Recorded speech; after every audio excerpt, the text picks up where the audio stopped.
Hey guys, welcome back to Modern Mining. Unfortunately, crypto mining has kind of been in the dump lately, but I've got some interesting projects going on and I figured it'd be the perfect time to kind of do a behind the scenes video, walk you guys through my crypto mining garage, all the stuff that you don't normally see on video, like what's going on with all the cords behind this shelf, what kind of spare parts do I keep around the garage, what's in all my drawers, what projects do I have ongoing, stuff like that. So I figured today would be the perfect day to do it. So let's take a quick look at behind the scenes in my garage. Today's video is sponsored by Crypto Miner Bros, a reliable and highly trusted ASIC miner reseller. There are a couple huge benefits to buying from Crypto Miner Bros. The first is that the price on their website is the all-in price shipped to your door, no hidden fees. The second is that they have a massive selection of all the popular miners. My current favorite miner is the DG Home 1, which I got from Crypto Miner Bros. Don't forget to use code MODERN for $70 off each item regardless of price. Purchasing ASIC miners can be risky with tons of scams going around. Why not make it easy with Crypto Miner Bros? Check them out today with the link down below. So here she is in all her glory. Very dirty, got too much stuff in it. That's just kind of how the garage goes. It was already too full of stuff before I went ahead and put this massive mining shelf in here and kind of took over these shelves over here. But hey, we're making it work. I'm debating on building a shed just to get a lot of this other like tools and junk and lawnmower and stuff out of here. So let's talk about first off what projects are going on right now.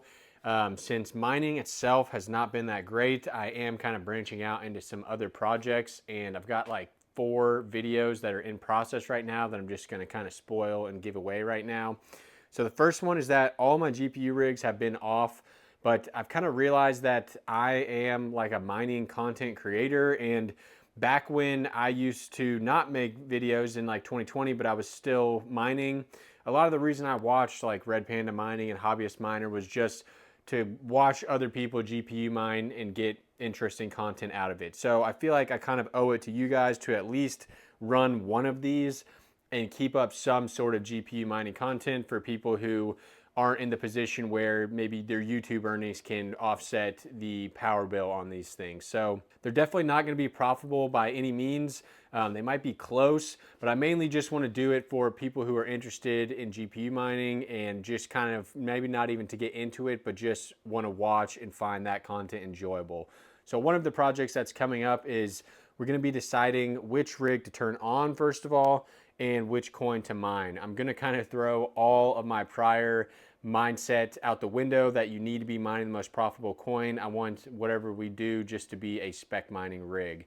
I still, in general, believe that mining the most profitable coin is the best for 99% of people, but I just don't really have time to go on Trade Ogre and swap into whatever coin I want. So I do kind of want to set one of these up as a kind of yield farming rig, especially right now when prices are so low. We could see a lot of price appreciation for coins we mine right now. So that's one of the projects. Another video I'm looking at is basically just my process of selling GPUs. So right here, I've got some 3060 Ti's that I plan on selling. And I want to do a video of like how to sell these safely without getting scammed. I've been personally scammed on both the buyer and seller side of GPU kind of buys and sells. If you haven't seen those videos, I'll put it up here on what to watch out for because it's insane how much scams there are when it comes to GPUs. It just kind of pisses me off to even talk about. So that's another video I want to get into. And then down here, we've got you guys probably already saw the salad rig. I ran this for like 3 days and the results were okay, nothing great, but a lot of people had some great tips in the comments. Like basically 3 days is nothing. I need to run this for 30 days to get some actual results. I need to turn off the bandwidth sharing. I need to turn off the crypto mining feature. So I've got all that off. And now I'm doing like a real 30-day salad test on this 3080 rig, and we're gonna see just how good it actually is. Now, one thing that's interesting about this is this rig was running idle because it doesn't have a job right now, was running idle at about 80 watts, I think it was. But as soon as I plug in this monitor, even when it's off, this rig drops down to like 40 watts. So that's awesome. I mean, at 40 watts while searching for a job, I can let this thing sit and run for basically forever, and it's barely using any power money at all. But someone tell me down below, why when I unplug the monitor cable and nothing else, does this jump up to 80 watts and just sit there? So, I mean, I'm not complaining. That's pretty awesome, but I'd like to know why that occurs. All right, let's hop up on the chair here, and I'll show you guys some other stuff I got going on up here.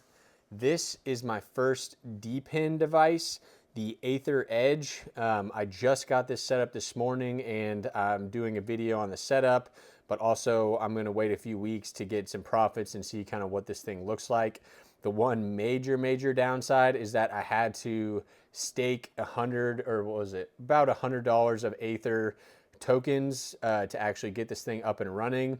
And man, that was such a damn headache. I had to buy Ethereum, switch it to the Arbitrum network, buy ATH on the Arbitrum network, send both Ethereum and ATH to my wallet of this thing to get it staked. It was just absolute nightmare, and that alone makes me not want to recommend this device to anyone, but still be interesting to see how much it actually earns, because supposedly it's earning like over $3 a day, and it barely uses any power at all. Lastly, up here, we have my little Node laptop. This was running a Zealous node at one point, and it is now running a Pi node. Got a lot of crap about the Pi project. Son of a Tech was saying that it's basically a Ponzi scheme, which in my opinion, that's just not true. If it was a Ponzi scheme, I'd have to be getting something out of you guys, and downloading a free app and pressing a button to mine is certainly no risk to you guys. So yes, I do get extra money from referrals from Pi, but in my opinion, it is no way a Ponzi scheme, because there's no risk for the people who are getting in at the lower levels. You're just mining on your phone. But back to it, this is the Pi node. So I've got this set up off of Brandon Coin's video. I'm gonna be making a video on how to do that and actually how much it boosts the rewards. So that was pretty interesting. I got that set up yesterday as well. So that's what's going on in terms of open projects, but now let's actually take a look around this garage and kind of see the behind the scenes stuff that you guys never see. I know personally, I think that would be interesting to see, so hopefully you guys do too. And if you guys want to see anything that I don't cover in this video, definitely leave that down below. So first we'll just cover the recording setup here. So I've got this kind of big light right here that I use to position on different things to get better lighting. And then I've got just a little phone tripod here. This thing can go up pretty tall because I'm a tall guy, and also I like to be able to record on this top shelf. Yes, I do still record all of my YouTube videos on an iPhone, which to me is honestly like crazy that it works as good as it does. Basically have started a 15,000 subscriber YouTube channel with nothing more than an iPhone and like a $200 mic. So that's pretty cool. And definitely anyone who's ever thinking about getting into YouTube, it's not hard to do. All you need is an iPhone, basically. So let's keep going behind the scenes here. You guys have obviously seen my power meter here. That cable runs underneath here and then plugs into the, let me actually turn these lights on so maybe it's a little brighter back here. Funny thing about these lights is I got one set and it was too short, so I had to get another set, so I got two power buttons for them. But let's come back here and see what we got going on here with the rat's nest. I've obviously got the PDU right here. That's my laptop brick that's powering that laptop. And then for networking, I've got an 8-port switch right here, a 4-port switch right here. This blue cable is actually going up into the ceiling, into the office. So that's how I get networking down here. I had to drill through the floor. Down here, we've got a smart outlet for the fan up there. And then I haven't used this in a while, but this is a smart temperature controller. So I can get that fan to automatically turn on and off based on temperature. This will probably be used more in the summer. And when I have a lot more heat down here. So other than that, nothing crazy going on. Oh, I do think this is kind of cool. So all of my rigs are actually chained to this frame with a big bike lock here. So I always had a big fear that I would like forget to shut the garage and someone would just come down and pull this whole rig off and load it in a truck. Well, that's going to be difficult to do because they all are bike locked. So it would take at least 30 minutes for someone to come in here and get these cards off. So that's kind of another safety thing I've added.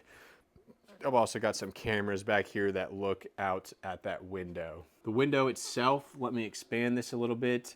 I never ended up taking this fan out, which I'm happy I didn't because it's kind of annoying to mount it like on this lip. And all I ended up doing for wintertime was just throwing a piece of foam in that window, and it's worked totally fine.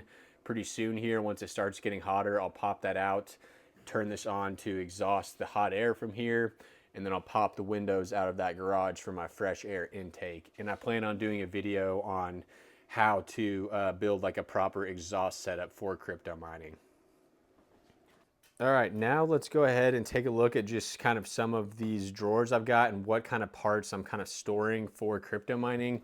I think this is interesting. So I've got a bunch of bags of like labeled PSU cables. So I think that says Corsair on them. This drawer is definitely extremely messy. This is some other PSU. This is my KS0 Ultra back plates and fan covers and maybe AL0s too. But in here, I've got a bunch of risers, old cables, screws, PCIe splitter cards, just all kinds of screws. This is like fan screws, motherboard screws, all kinds of different stuff. Fan headers to split or to power fans with PCIe connectors. Basically just a bunch of different knickknacks that I'll keep in this drawer. Hey, I've actually been looking for these pliers. Definitely a little bit messier than I would like, but it does get the job done. Moving on down here, this is my power supply drawer. I find that a lot of these power supplies will fail, and I've had people tell me that I need to be getting deep in the mine power supplies instead of the parallel miner ones or the HP ones. Or no, sorry, that's for breakout boards. Regardless, I keep a lot of these extra stock because that's probably my most common failure is either PSUs or breakout boards. So I just keep a couple extra stocked here. I've also got some linking wires to link two PSUs together, some extra cables, and then I believe this is some extra GPU fans for the ASIC cards that are down there. Those cards had some fan problems when I got them, so I just went ahead and got some extra fans just in case. What else do we have down here? Some extra power cords for both the PDU and just a standard wall outlet, and then some extra fans. And that appears to be most of the main stuff in there. And here, got just a bunch of random stuff. Hot glue gun, Sharpies if I'm doing woodwork, some thermal glue. There's some thermal paste down here as well. This drawer is not really related to crypto mining, just a bunch of random stuff. Over here, got a little mini tripod, some tripods in there, my heat gun. I've also got my little air meter to check like airflow. Some old GPUs in case I need a display like on something.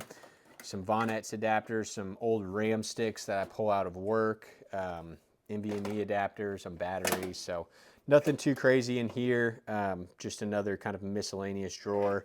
I like to kind of keep some of my filming tools. This is like a little neck mount to mount my phone on, and some of my other mining related tools in here. And then this is probably the junkiest drawer of all. Just a million different cables, and then a junky LB07 that does not work.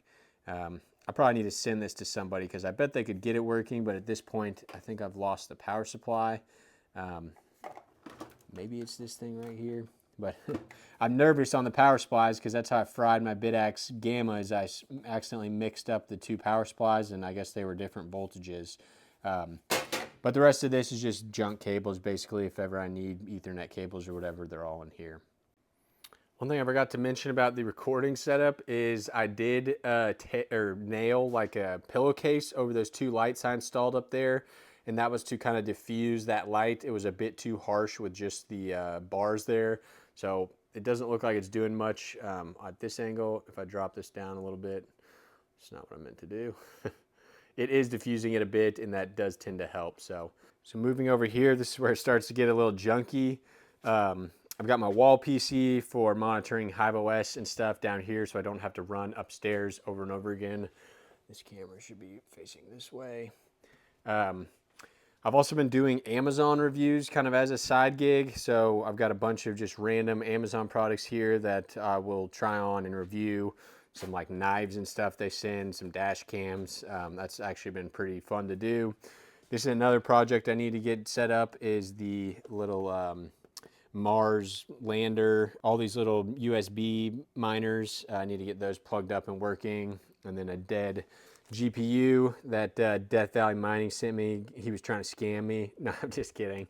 I just haven't sent that back to him yet. Over here, I've got 2 server cases. I'm thinking I probably just need to toss these things. I've been sitting here for like 8 months now, just taking up room in my garage. You can see they're pretty rusty, which is not a great sign. So maybe I'll just kind of scrap the parts out of them and toss the cases. Haven't decided what I want to do with that yet. And down here, I've got a bunch of like server style high-speed fans.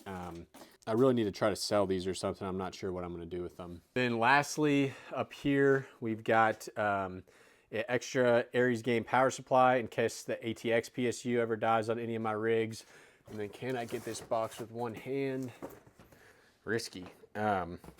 Bunch of motherboards. So this came out of a Dell PC right here. This used to actually be a mining rig, and I think I swapped it onto a better board. Another one right there. A big old bag of old risers, a big bag of new risers, and then some more PSU cables. This is some extra stuff that maybe if I get more mining rig build orders or anything like that, this is all kind of parts I can use. So there you have it. That is what the behind the scenes of my mining farm looks like. It's not super organized, but it does have kind of a thought process to it of what parts I keep on hand, what kind of devices and stuff I bought over time. There's a lot of stuff that I've used, like that airflow meter and stuff that does come in handy. And I will have some of those products linked down below. As always, I want to thank you guys for clicking on this video. Hopefully I'm lucky enough to see you next time. I'll leave one of my favorite videos up here and a link to my new site, gpudeals.net, which is one of the best places to actually find cheap GPU deals. Thanks for watching.